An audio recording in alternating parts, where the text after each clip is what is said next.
Berwisata ke Taman Hutan Kota Langsa. Assalamualaikum.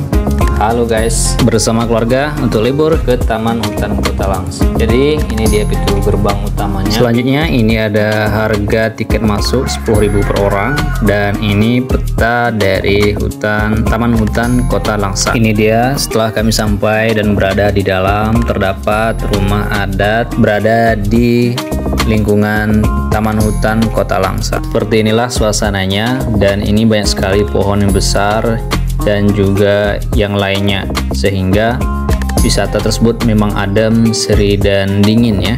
Nah, ini ada rumah adat juga, banyak wisatawan yang duduk singgah di rumah adat ini dan juga mengelilingi seputaran lingkungan Taman Hutan Kota Langsa.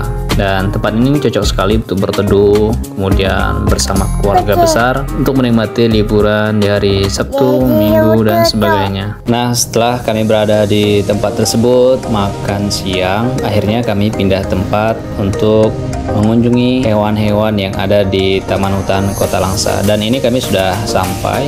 Ini salah satunya, ada burung beo guys.